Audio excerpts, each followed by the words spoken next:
adds in a lot of complexity to the design, and then the price goes up, accordingly to that. So just some highlights here for you.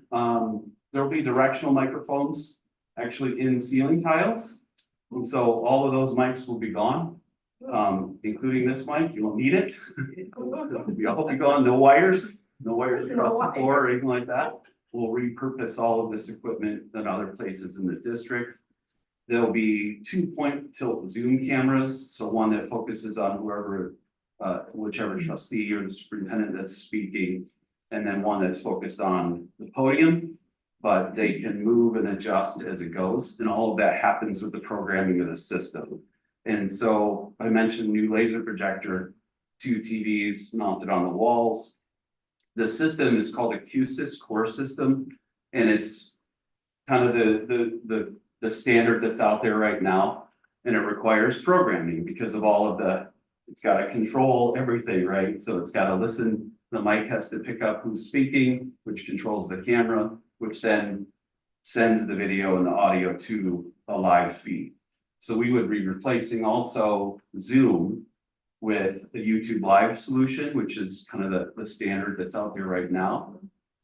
So you won't have to, you can have the laptop with you for your notes and things like that, but you won't need to actually connect to Zoom for those reasons. Other things, there'll be a LED, a panel mounted on the wall, most likely this wall right here. And the reason that will be there is to control which mode the meeting is. So this would be board meeting. It would control the cameras and the microphones accordingly. But you could also go and quickly turn it to a closed session. And what I've seen in other districts is that the microphones, you'll see that there's a little LED light that's green when they're on, and it goes to red when they're muted. And then the cameras just simply turn to the walls when you go into closed session. And then you can just put it right back into the board meeting to come back to the regular session. You can also have a regular meeting. So it could just be the projector on and the TVs. You don't have to worry about the microphones. You could use them if you want a little bit of amplification in the room. And you could also do web conferencing. So if there was a PD or something like that, where you were, meeting with someone remotely and were watching a presentation or presenters remotely, you could have them on there and then respond to them through the web conferencing app of your choice. So Zoom or Google Meet, or whatever. All of the network switching, cabling, everything like that is included with all of the labor and things like that. So that really is the standard that we saw as we did some work on that. So I do want to thank a few people, Matt Parks from Parks Communication, who did an assessment with us originally. And then Jeff English, Greg Besnoska, and I toured a few school districts around the area to just try to see, what are people doing? And, with a lot of things, the pandemic changed things, how these meetings happen. And so being able to stay connected with the community remotely through a live stream was still critical. And everyone was trying to figure out, how do you do that? How do you do those solutions and do it well and in a reliable way and not have to jump through a ton of hoops. So these are the types of systems that we saw. And also one of the people that I tried to that I brought in to help with this is a certified programmer for the QSys core system. That's Steve Van Dyke, and he has a consulting business. And so he helped me write the RFP specifically to get the specifications, the diagnostics. If you look at the RFP, there's a diagram that none of us here will understand or probably see, but it's worth a look just to kind of see the dots, how they're connected. So that's the summary of the project. And I wonder if you have any questions or anything. Anyone have any questions? Yes, Trustee Fulbright. So I know you mentioned if people want to zoom in and you have a conversation. So my first thing is, just because it just happened, was if one of the board members is out of country, let's say, and wants to come in, will the system be able to make that happen? So we will have, that's one of it's much easier than it can now. Oh, okay. Just say that. There are, obviously things you have to think through to do that, but really the long story short is the YouTube live stream will always be live. It will only be showing anything when it's actually getting data from the system, if that makes sense. So we can connect you in multiple different ways You can be on a web conferencing, if we chose Zoom, for example, and we can have you on the screen. There's a couple different ways we can do it. I have a question. Yeah. Who's gonna be trained on all this? Oh, well, so certainly we'll have point people in the building Right, that are right. always here, Nate, Kawita and I for sure. Okay. Our techs will be aware of it as well, but anybody that really wants to. We might not let everybody push the buttons, so, yeah, that's right, that's right. Okay. Yeah. Sounds state of the art. Anyone else have anything else? Yes, trustee. Thank you, President Poolgray. Just wondering when you expect to have everything installed? Pending approval. Oh, sure. We do have a tentative timeline. We're hoping that the spring break, this spring break, Oh, wow. but that's the amazing. earliest. That's And okay. so, but the contractor Moss did say that they have tentative availability. So we just need approval. That's impressive. So, Anyone else? as soon as possible. is the Exactly. answer. Fair answer. Thank you. Report. So, Oh, okay. so it's actually a real system, works pretty good, so I'm pretty happy to hear it. Trustee Fairchild? Yeah, I just want to say, I think it sounds really great, really flexible. Well, of course, I'm saying it's really valuable to have the streaming done. And what I used to, the computers in the pandemic, I really lamented that we all kind of tend to look at these instead of each other similar to we used Sure, to. We yeah. used to have a camera sitting, a big old real camera recording us back in the day pre-pandemic. And I think going back to that kind of model of being able to talk to each other is, I'm just really excited about. Yeah, I can imagine. I mean, you will, Talking you to can use it. kind if of always need on the it, screen right? is- Yeah. is Have it fun. for your notes and, right, free up some space. It's been Anyone else have anything else? Thank you. Yeah, thank you. Okay, now we move down to discussion. Most of us, this is the Marshall Board of Directors voting, most of us have received, correspondence from the various candidates that are running. Okay, the deadline to get the ballot in is 1 p.m. on Wednesday, March the 6th, and Dakota will send us, will send us the ballots. Okay. Has anyone received stuff from everyone? Yes, trustee. Is it possible to talk about the three candidates tonight? I have their names. Okay. go Yeah. ahead. One is Mr. Robert Becker from Berry County, Berry ISD background. I just took higher points from the recommendation letters. He has served as the MASD Government Relations Committee member. He started out as a classroom teacher, worked his way up to be a superintendent in his career. What I like about each of these three candidates, they really have some great mental health backgrounds with experiences working with mental health issues. The second nominee is Elizabeth Odell. She comes from Sturgis, Michigan. She's presently been on the St. Joseph ISD board for 26 years. She's at a level 5 Master Diamond Award person. She is a retired CEO of St. Joseph County Community Mental Health. And our final nominee is Pamela Dickinson. She's presently the president of Comstock Public Schools, been on the board for them for 10 years. She's also serving right now as an MASD director, appointed at large member. She has been a social worker for 25 years. She's a member of the Gold Star Mothers and has worked as an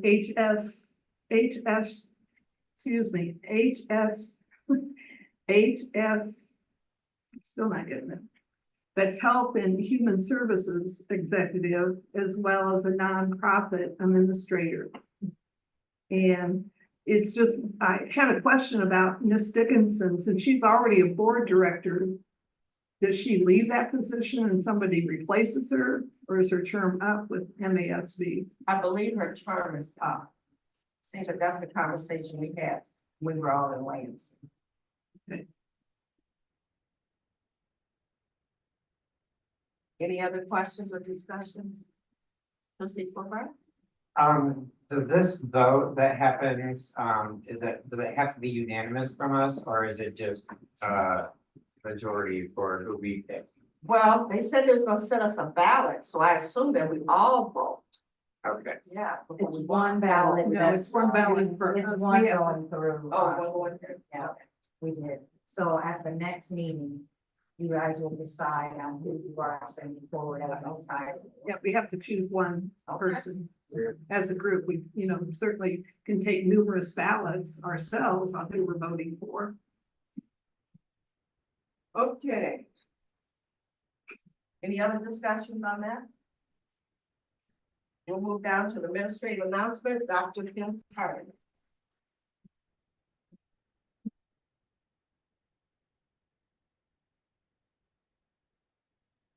Well. Butterfree Public Schools is pleased to welcome Mitch Fowler back to the district in a position of Director of Grants, State Federal Programs, and Adult Education. We are excited that Mr. Fowler has rejoined the Bearcat family as Director, and he returns to us from Calhoun ISD, where he currently serves as an implementation science and continuous improvement consultant. Mr. Fowler has spent the majority of his career working with the executive leadership teams to design cycles of inquiry in the spirit of improved organizational and academic outcomes. He specializes in helping organizations move from data to action. He has also successfully developed and managed educational programs, ensuring they meet the diverse adult learners' needs. In addition, he previously served as our Director of Student Data and Innovation, as well as an interim stint as the Assistant Superintendent for BCPS. We are so pleased to have him back. He earned his Bachelor of Arts degree in elementary education from Michigan State University and a Master's of Arts degree in Ed Leadership from Western Michigan University. There were 9 external applicants. 1 was brought forward for review by a selected interview team. Consisting of that committee was myself as superintendent, the assistant superintendent, the director of district transformation. We also wanted to make sure that there was a principal represented by Ms. Christian Manley, the communications manager, and a teacher from the adult ed program. Again, I am pleased to welcome back Mr. Mitch Fowler.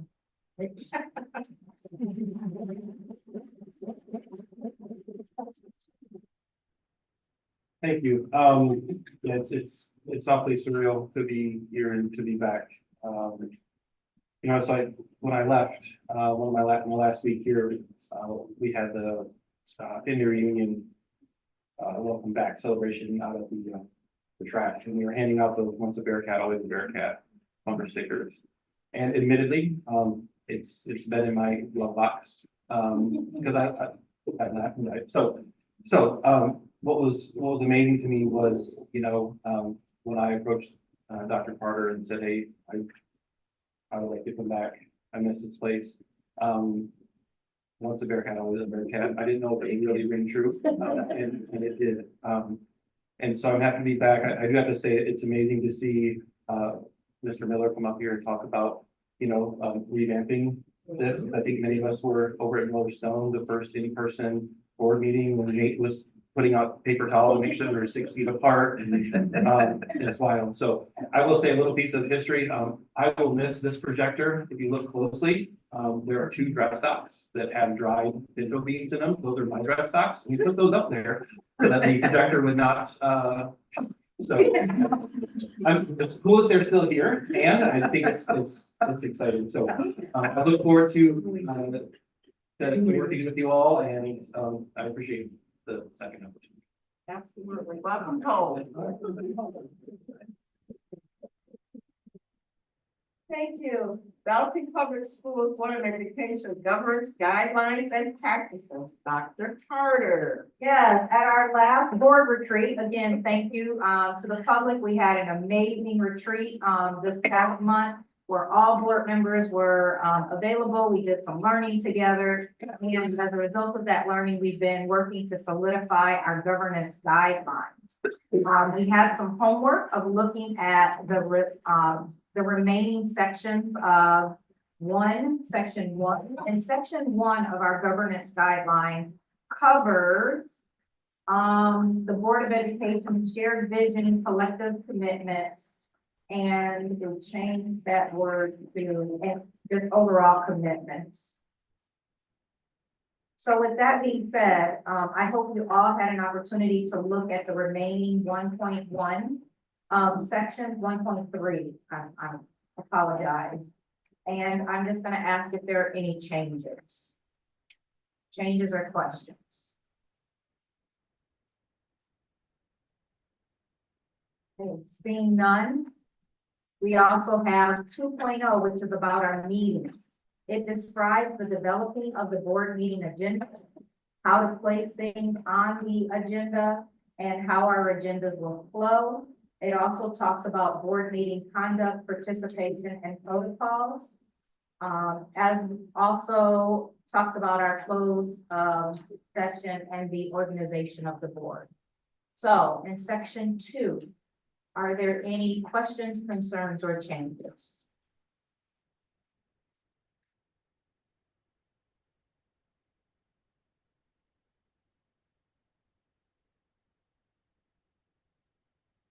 Go ahead. So I have a question. Yeah.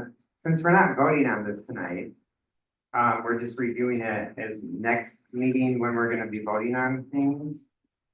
You're accepting these as is, we'll vote on the entire document at one time. That we're, and it's really just adopting it as our governance standards. Okay, Does that make so, sense? so next week, next board meeting, we're not allowed to change anything? Yeah. Oh, okay. We're changing it right now. Well, I know right now, but next meeting, is it too late? No, Okay, because I have my notes from the 1.3, but they're in my car, so. Oh. I know I had like 3 things, but I don't Okay. remember where they are, so Oh, that's if I okay. can't say it now, would next time be able to. And you can email them to us so that we can integrate it in and then keep moving. Awesome. Does that Thank make you. sense? Yep. So thank you for that. I have something on, 2.7.3. Yeah. Did you find it? No, that's where we are. Okay, go down to F where it says to serve on a committee, a board member must obtain MASPA level 1 certification. Now it states committee, and I'd like to know if we could put officer on there also. They need to be certified at least a level 1 in order to hold an office. Some of the other MASPA classes that I attended, you could not be president or treasurer or secretary unless you were level 1 certified. What you So like? to serve on a committee or in an officer position, Yeah, a board member must attain MASB level 1. level 1, that's what I like words. Anyone have, Dr. All right, Dr. McClellan. So when we put this together, and this is before some of you were here, we actually had that question come up. Okay. And the conversation was that we didn't think it would be right or fair, because I was one who thought that stipulation should be Okay. put in there. But because we are voted into office, that's what the conversation was at the time, was we are voted into office, and you shouldn't be denied to serve in any capacity on this board because we were voted. That's why that's not in there. I was wondering, just like, oh, Yes. let me ask. Okay. And so at that time, it was a big discussion, to say someone that was voted in by their constituents through the voting The public, process, yeah, and turn around and say, no, you can't serve as president or any other office or board, just, it didn't sit well, and after I thought about it, it still kind of doesn't sit well. Oh, go ahead. Oh, okay. So for me, I think having a committee is more restrictive than the office piece. So I was gonna actually suggest, I'm fine with you saying you can't serve in the office, but not being on a committee meeting. You have, well, I have, well, because I still haven't hit my, I'm like 2 classes short, and I'm on the policy committee. Of a So, like, level 1? Yeah, yeah, the level 1, I'm still talking about the one that. Yeah. So I would say makes sense for an office, because you're usually not gonna come in and do like, and be in an office position anyway your first couple of years. We came in first. That's Yeah. not necessarily true. Well, I mean, I don't think that's bad things, you don't know what you're doing. So there's probably value in an executive class before you get put on an exec, because I get the point you're making about you've been elected, but you're not being banned from being on the board, you're just being banned from running stuff. Which is probably a good idea if you don't know what you're doing, which nobody does when they're doing it. I think they could run into some issues, sometimes we do have 4 people that are all new at the same time, and then like, So that was gonna be my question. How did you end up in a situation where you had to be the treasurer or something on? It was tradition to go around the table, who would be your next president, secretary, vice president, treasurer. We just move seats around the table every 2 years. So did you have vacancies that came up or somebody resigned and instead of having, okay. That was the year I was appointed, and then the 2 came, yeah. Right. Got it. I also, like Dr. Perry's idea of, not having committee on there, because my first year I was on the policy committee as well, and I think we have all these, well, not all these, we have committees, and we wanna distribute them, so one person isn't on the committee all the time until everyone becomes a level 1. I think committee, should be removed, because I don't think, for instance, Dr. Perry, her background is policy. Why would we not want her on the policy committee? So, So then maybe we should just delete that. And we put that on to the role and authority of officers.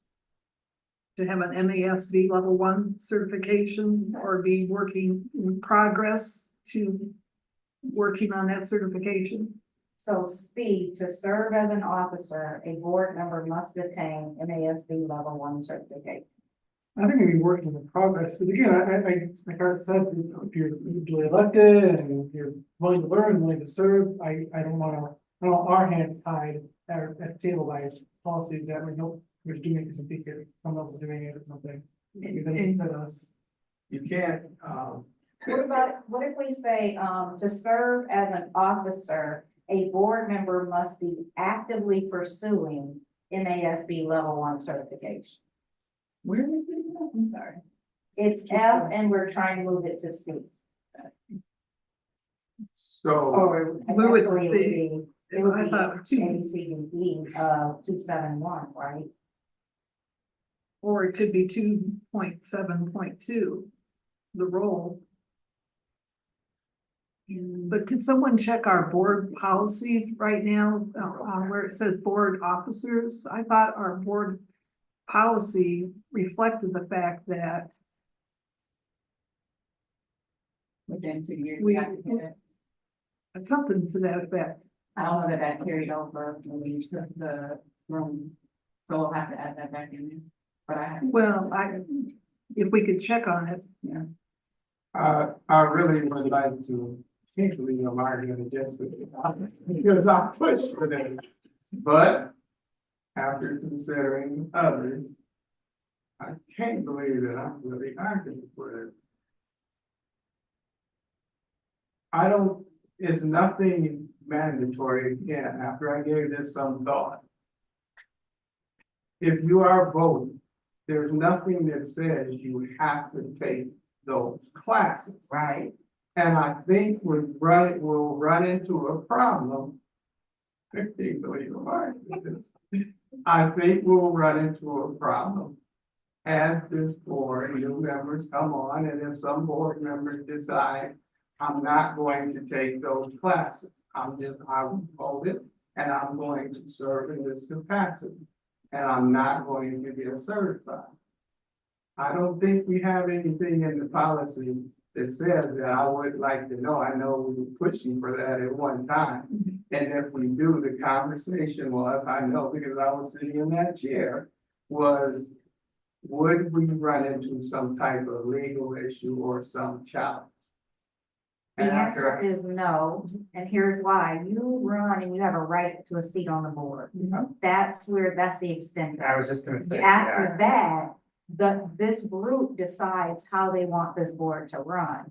And I strongly encourage us to say, hey, you gotta go get educated in order to do this work well. And that we can say. You can either say it for committees, but I actually do agree because we have turnover that nobody would be on a committee while they're going, right? And so, but to be an officer, don't you think you should have at least gone through the classes and gotten some education practice. around it, some best practice?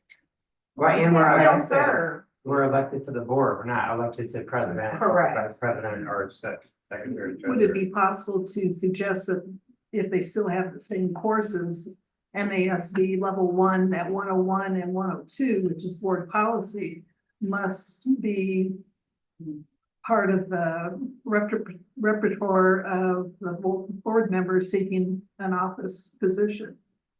Just limited to 2 classes.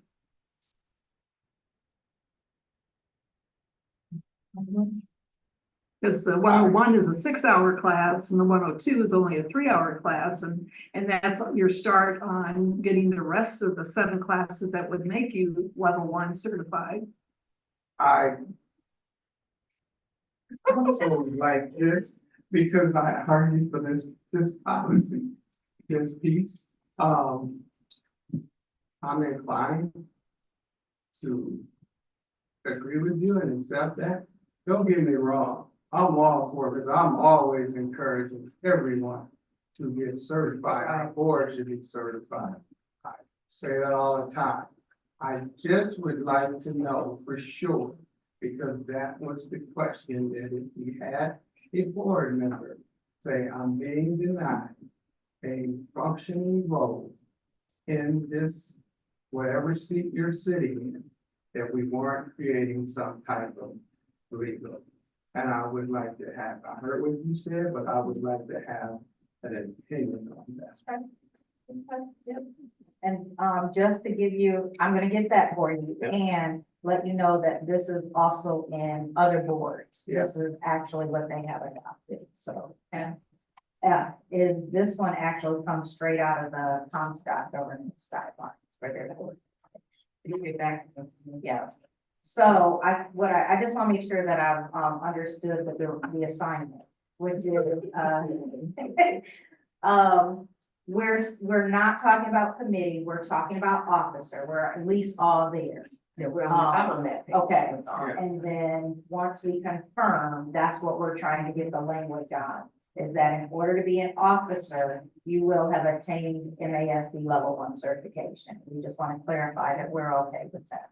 Yes, because that's going to have an effect on how this board is operated in the past, and we've operated with, it's been procedure and the practice of this board to rotate seats.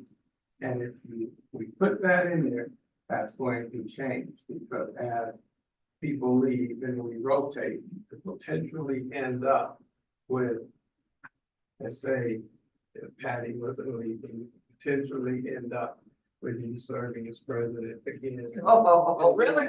All right. No, I'm just new. Yeah. Well, and you know that we're the only board that rotates seats. I was gonna say. And I'm okay, There's no other one. yes, and I'm okay. Okay.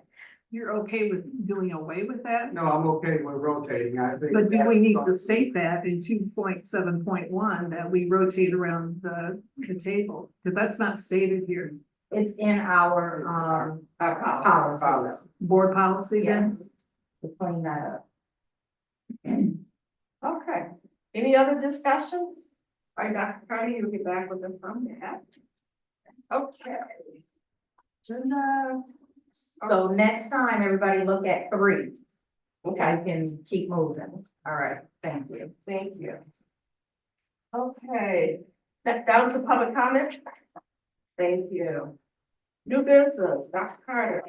Yes, as we are working our way towards interim or finding an interim replacement for our business official, we must have on record, a signature authorization. And so in the interim replacement of the executive director of business and finance, in order to make sure we have checks and balances in the business office, I am asking that the Board of Education grant Herbert Hayden, Senior Executive Director of Business Operations, authorization to sign all official school documents relative to our business operations. This is an important internal control measure for accurate accounting of financial resources, and you want it to be somebody other than the superintendent of schools for checks and balances. We need to put that in a motion? Yes. Okay, the chair will not entertain a motion.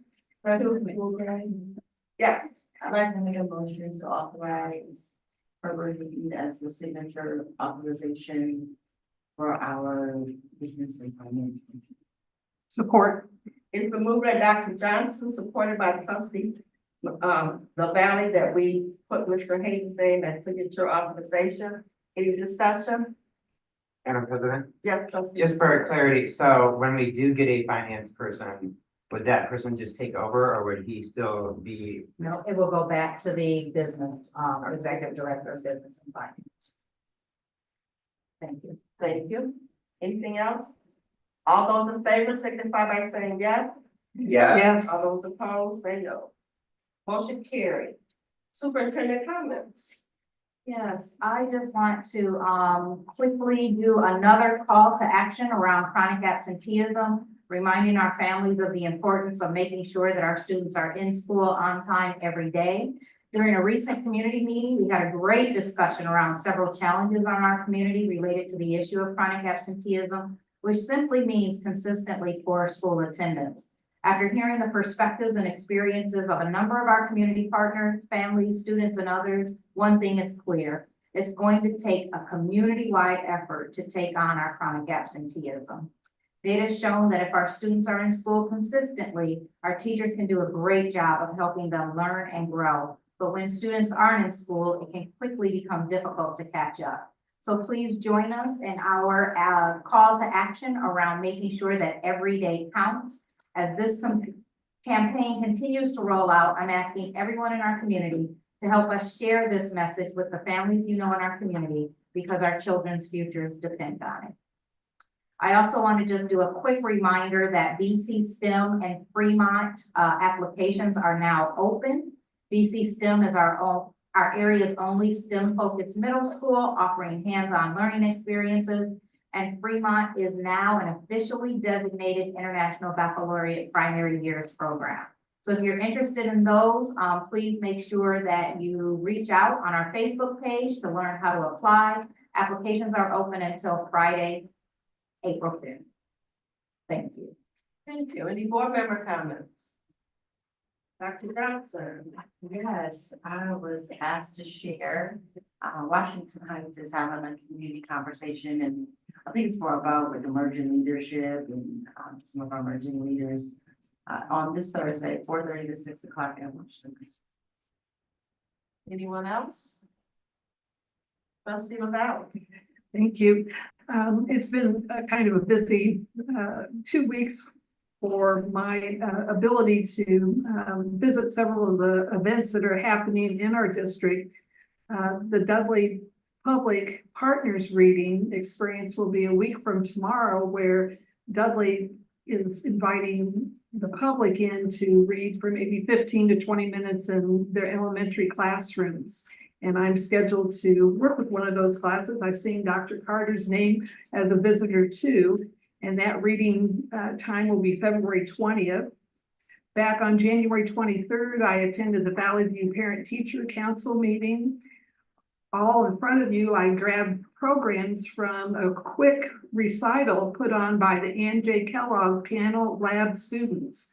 The Gilmore Festival is providing the equipment as well as lessons for our students. And this year, the very large group of Ann J. Kellogg students have performed their first recital. And as you know, we missed a lot of school in January. So this concert was held at the very last Thursday in January, and the kids just did a marvelous job. They really had worked hard to prepare their one song that they would be playing, and the auditorium was filled that night. And I found that it was a terrific recital with the ability, even though there was practice time lost, they still pulled off a wonderful program. As you can see, we had attended the W.K. Kellogg Prep High School graduation. And I want to thank our communication director, Nate, for posting some wonderful pictures from that ceremony that evening those pictures can be seen on the W.K. Kellogg Prep Academy, Battle Creek Public School District website. The very next day, I attended the wrestling tournament in honor of Evans and McGinnis Wrestling Tournament at Battle Creek Central High School Gym. Angelo Williams, a senior, recorded his 100th win for his career. 17 schools participated that day, and it was a neat tournament because we also missed out on the all-city wrestling tournament that happens on a yearly basis. All 4 high schools participated in this particular tournament, and proud to let you know that Battle Creek Central came in second that day. February 1st, I attended another Valley View Parent-Teacher Council Friendship Dance. This was a lot of fun, well attended by students with their families. In fact, the gym was so filled with dancers, and it just was a wonderful evening for students and their families. I also appreciated our board retreat that happened on February 3rd. I'm excited that we are working on this operating procedure for our Board of Education. And it's just really wonderful that the work continues on that very valuable retreat that we enjoyed on a Saturday morning, early afternoon. Wanted to say this Saturday, the Heritage Quiz Bowl will take place for elementary, middle school students, high school students. It will be held at the Battle Creek Central Commons beginning at 10 a.m. in the morning. The Battle Creek NAACP supports and conducts this quiz bowl. Last Saturday on February 10th, a mock quiz bowl took place at New Level Sports. The 4-member student teams practiced and became comfortable with the quiz bowl format. Teams have been formed and they've been busy working on all kinds of questions that might face them this coming Saturday at the Battle Creek Central Commons, and it should be a great competition. Last Wednesday, the district wrestling tournament began, and it was held at our field house. Last Saturday, individual wrestlers tournament took place in Jackson on February 10th. And finally, thank you for listening, but I hope all of you have saved the date for Battle Creek Central's 20th Hall of Fame banquet that will take place on April 27th. Tickets will be sold for this event and must be purchased before the April 1st deadline. And no Hall of Fame banquet tickets will be sold at the door. Thank you. Thank you, Trustee LaValle. Anyone else have anything? Yes, Trustee Fulbright. I just want to remind the community and the board that tomorrow night at 4:45 to 6 p.m. Post Franklin is having their family dance. It is a $2 per family to get in. It'll be tons of fun, tons of dancing. So I hope you all can make it. Also, I just wanted to let you all know this Wednesday I am meeting with coffee and chat with the 3 presidents from Lakeview, Harper, and Penfield, and we're just gonna talk and see what we can do to support each other and how we can move forward in the Battle Creek community for the coming years. So more info on that later. And happy Black History Month, and great things are happening in Battle Creek Public School. I only have one thing.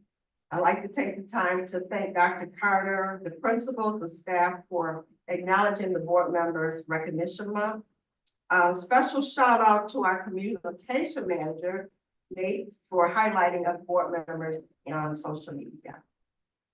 Is there anything else coming from the board? You just reminded me of something. Yes, Trustee McKee. I just wanted to say, to Dudley, out of that packet, I don't know if you guys, there was a cup, it was a plastic cup, it said Dudley. And so today I busted it out, right, and I filled it up with water. And to this it must be the science students because it changed color. So I was like, what is wrong with this cup? And so I opened the cup and looked at the water and it was still water. So next time, a little warning, but I got a kick out of it at work. Everybody else was like, what is going on with that cup? I said, these are some of our brilliant students that does it. So just to let them know that you just required. Is there anything else? If not, the meeting's adjourned.